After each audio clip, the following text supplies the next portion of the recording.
paz, sempre a graça e a paz. Bom dia, quarta-feira, dia 10 de junho, estamos no nosso 4712, 40 dias durante as 7 horas da manhã por 12 minutos. Vamos para mais uma devocional do nosso Pão Nosso. Espero que o Senhor Deus te abençoe, que esse dia seja maravilhoso, que você experimente coisas novas do Senhor e que esta palavra fale muito com você, assim como Deus falou comigo. Eu espero que o Espírito de Deus fale com você e te abençoe nesta manhã. Em nome de Jesus. Amém. Amém? Uau, eu tenho uma palavra que eu meditei nela agora há pouco para poder ministrar ao seu coração. Sempre espero a viração do dia, né? Para chegar na madrugada para poder trazer essa palavra para você. Então acompanhe comigo o texto de Marcos capítulo 7, onde nós estamos a partir do versículo 24, que diz assim: Levantando-se, partiu dali para as terras de Tiro e Sidom. Tendo entrado numa casa, queria que ninguém o soubesse, no entanto não pôde ocultar-se, porque uma mulher cuja filhinha estava possessa de espírito imundo, tendo ouvido a respeito dele, veio e prostrou-se aos seus pés. Esta mulher era grega, de origem sírio-fenícia, e rogava-lhe que expelisse de sua filha o demônio. Mas Jesus lhe disse: Deixa primeiro que se fartem os filhos, porque não é bom tomar o pão dos filhos e lançá-los aos cachorrinhos. Ela, porém, lhes respondeu: Sim, Senhor, mas os cachorrinhos debaixo da mesa comem das migalhas das crianças. Então lhes disse: Por causa desta palavra podes ir, o demônio já saiu de tua filha. Voltando ela para casa, achou a menina sobre a cama, pois os demônios a deixaram. De novo se retirou das terras de Tiro e foi para Sidom, até o mar da Galileia, através do território de Decápolis. Então lhe trouxeram um surdo e gago e lhe suplicaram que impusesse as mãos sobre ele. Jesus, tirando-o da multidão à parte, pôs-lhe os dedos nos ouvidos, lhe tocou a língua com saliva. Depois, erguendo os olhos ao céu, suspirou e disse: Efatá, que quer dizer abre-te. Abriram-se-lhes os ouvidos e logo se lhe soltou o empecilho da língua e falava desembaraçadamente. Mas lhes ordenou que a ninguém o dissesse. Contudo, quanto mais recomendava, tanto mais eles os divulgavam. Maravilhavam-se sobremaneira, dizendo: Tudo ele tem feito esplendidamente bem. Não somente faz ouvir o surdo, como faz os mudos. Até aqui. Tudo que Jesus estava fazendo era esplendidamente bem. Até aqui. Eu quero que Deus nos abençoe agora com essa revelação e eu gostaria de compartilhar com você algo que o Espírito de Deus falou no meu coração. Então receba em nome de Jesus. Amém? Em nome de Jesus. São duas histórias lindas. Uma história que acontece em Tiro e outra história que acontece em Sidom. A fama de Jesus, ela percorre, ela vai por toda parte. E essa fama, ela corria por todos os lugares porque Jesus fazia as coisas de maneira maravilhosa. O versículo 37 que eu acabei de mencionar, tudo que ele fazia esplendidamente bem. Não somente fazer ouvir os surdos, como também falar os mudos. Então, tudo que Jesus fazia era de forma que as pessoas, quando olhavam para ele, percebiam que ele não era uma pessoa comum, né? Ele era realmente diferente, porque ele fazia as coisas de maneira esplêndida. Duas histórias que acontecem aqui. Uma aconteceu, como eu estava falando, na terra de Tiro e outra na terra de Sidom. Em Tiro, Jesus liberta a filha, uma menininha, a filha de uma mulher sírio-fenícia, que estava com um demônio. Mais adiante, na terra de Sidom, Jesus cura um homem que era surdo e gago. Eu quero gastar hoje um tempo com você na primeira história. Não tenho como falar com você da segunda história. Veja bem, essa terra de Tiro era uma cidade totalmente pagã, uma região perversa, de moral destruída, onde os judeus condenavam aquelas pessoas por causa dos seus padrões imundos. A cidade de Tiro aparece de forma bem diferente nas Escrituras em duas passagens que você deve se lembrar. Uma delas está lá em Ezequiel 28, lembra? Quando o rei de Tiro é descrito como um tipo de Satanás. Uau, lembra? Ezequiel 28, lá o Senhor começa a falar: filho do homem, levanta lamentações contra o rei de Tiro, né? E diz-lhes: assim diz o Senhor Deus, tu és o sinete da perfeição, cheio de sabedoria e formosura. O versículo 13, ele diz: estava no Éden, jardim de Deus. Então Tiro, ela tem uma personificação do diabo. O rei de Tiro mostrava aqui a figura de Satanás. O Deus Todo-Poderoso mostra então que nesta região havia ali informações que apresentavam a própria pessoa de Satanás e sua queda. Mas Tiro também aparece em Atos 12, 20. A palavra de Deus nos diz que um dia o rei Herodes se reuniu com os habitantes de Tiro, com uma embaixada de Tiro e de Sidom, porque eles tinham divergência, eles não estavam se dando bem. Daí eles se reuniram para fazerem um acordo e para se reconciliarem. E eles se reconciliam. E diz o versículo 21 de Atos que num dia designado, Herodes, vestido de trajes reais, se assenta no trono e se dirige ao povo. E o versículo 22 é muito importante porque diz que a voz de Herodes era como a voz de um Deus e não como a voz de um homem. E diz que naquele mesmo instante, versículo 23, o anjo do Senhor o feriu, por ele ter dado glória, né? E ele foi comido por vermes naquele momento e morreu. A voz de um homem, né? A voz de um homem, pense bem, se dando glórias, ele querendo se fazer como Deus, né? A voz dele como sendo Deus. Lembra de Ezequiel 28? Não dá tempo de tratar isso. Vamos avançar? Bom, nesta cidade, com todo esse problema, Jesus salva.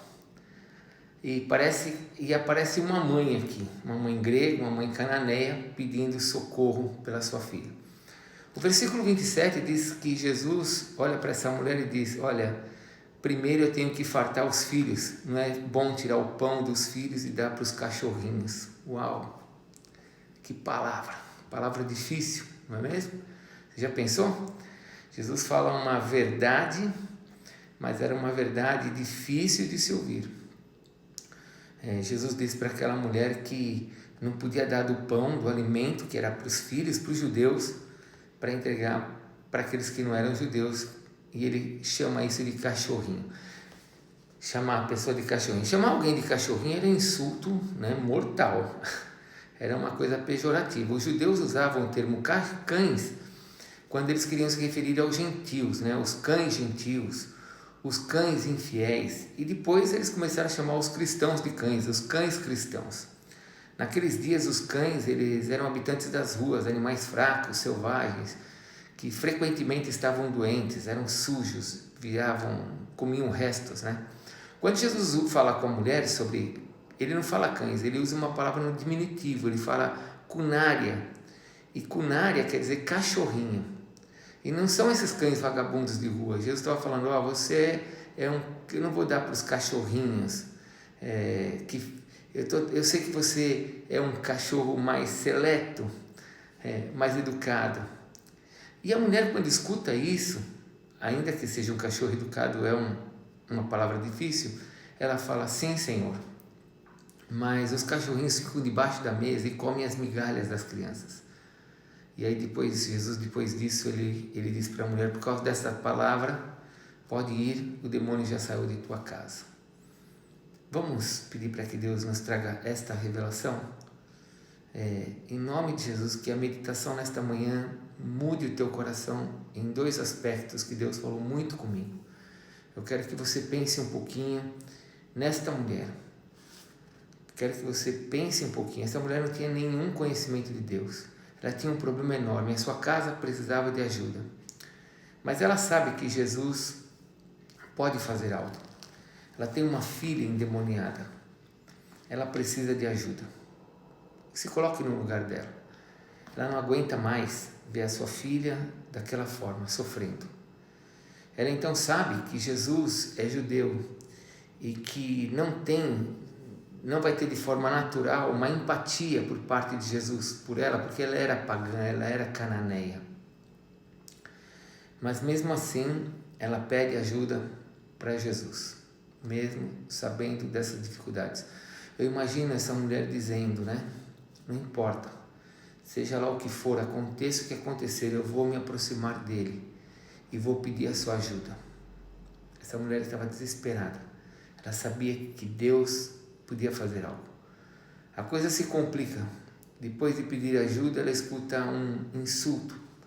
Jesus disse que ela tinha, o que ele tinha era para os filhos, não era para os cachorrinhos, que ela não fazia parte dos filhos. A mulher vê que Jesus lhe fala algo muito duro, mas Jesus fala de forma amorosa, e ela então avança na esperança de ver a sua filha livre. Ela faz sua a miséria da sua filha. Ela podia ser pagã, mas o seu coração estava cheio de amor por sua filha. Ela podia não conhecer Jesus, mas ela tinha um reflexo nela do amor pela sua filha. E o amor é o que impulsiona o coração de Deus. Foi o amor pela sua filha que a fez se aproximar de Jesus, um estrangeiro, e se colocar na condição de ficar de ouvir o que ela escutou. Foi o amor que a fez escutar em silêncio aquela palavra dura, verdadeira, mas ela precisava. Foi o amor que a fez suportar aquela aparente rejeição, e foi o amor que a fez capaz de ver, né, de avançar, que Jesus estava dando uma chance para ela e que ela podia continuar. E ela continua então. Ela olha para Jesus e por causa do amor ela diz: sim, Senhor, mas os cachorrinhos debaixo da mesa comem das migalhas das crianças. Que palavra! É como se aquela mulher dissesse assim: eu estou aqui ainda que seja para comer das migalhas, eu estou debaixo da mesa, mas eu quero das migalhas. Pense um pouquinho, quantas pessoas estão perto de nós que estão comendo só das migalhas? Quantas pessoas estão sofrendo sabendo que Deus é o Deus Todo-Poderoso, sem experimentar do seu poder? Não seria você o Filho de Deus para ajudar a pessoa que está perto de você a ser livre do seu problema, da sua dor? Não seria você que vai ajudar essa pessoa, em vez de comer migalhas, a realmente receber do pão da vida? O pão da vida que desceu do céu, que é o Senhor Jesus Cristo. Nós não podemos deixar as pessoas comendo só migalhas. Temos que dar a ela o verdadeiro pão. Elas não podem ficar só ouvindo falar que Jesus é Deus e que Jesus cura. Elas precisam experimentar disso. Tem uma outra coisa que eu queria que você pensasse. Essa mulher fez tudo para o bem de sua casa. Não fez? Ela suportou tudo. Leia Mateus capítulo 15, você vai ver que os discípulos queriam se livrar dela. Depois leia esse texto em Mateus 15. Ela teve que suportar a indiferença dos discípulos, falando: se livra dela, Jesus. Ela teve que escutar Jesus dizendo que ela era um cachorrinho. Tudo ela suportou para salvar a sua casa. Eu quero te perguntar, você está disposto a suportar tudo para o bem da sua família? Você pensa em seus filhos quando você toma alguma decisão que pode te afastar de Jesus? Ou você está fazendo as coisas sem pensar? Você está disposto a enfrentar tudo para não perder a bênção de Jesus para a sua família? A força que movia o coração dessa mulher era o amor. E não há nada mais forte que o amor. E nada que nos leve mais para perto de Deus do que o amor. Que Deus te abençoe, que Deus te faça prosperar, que você receba da paz do Senhor e avance com esta palavra. Em nome de Jesus. Graça e paz.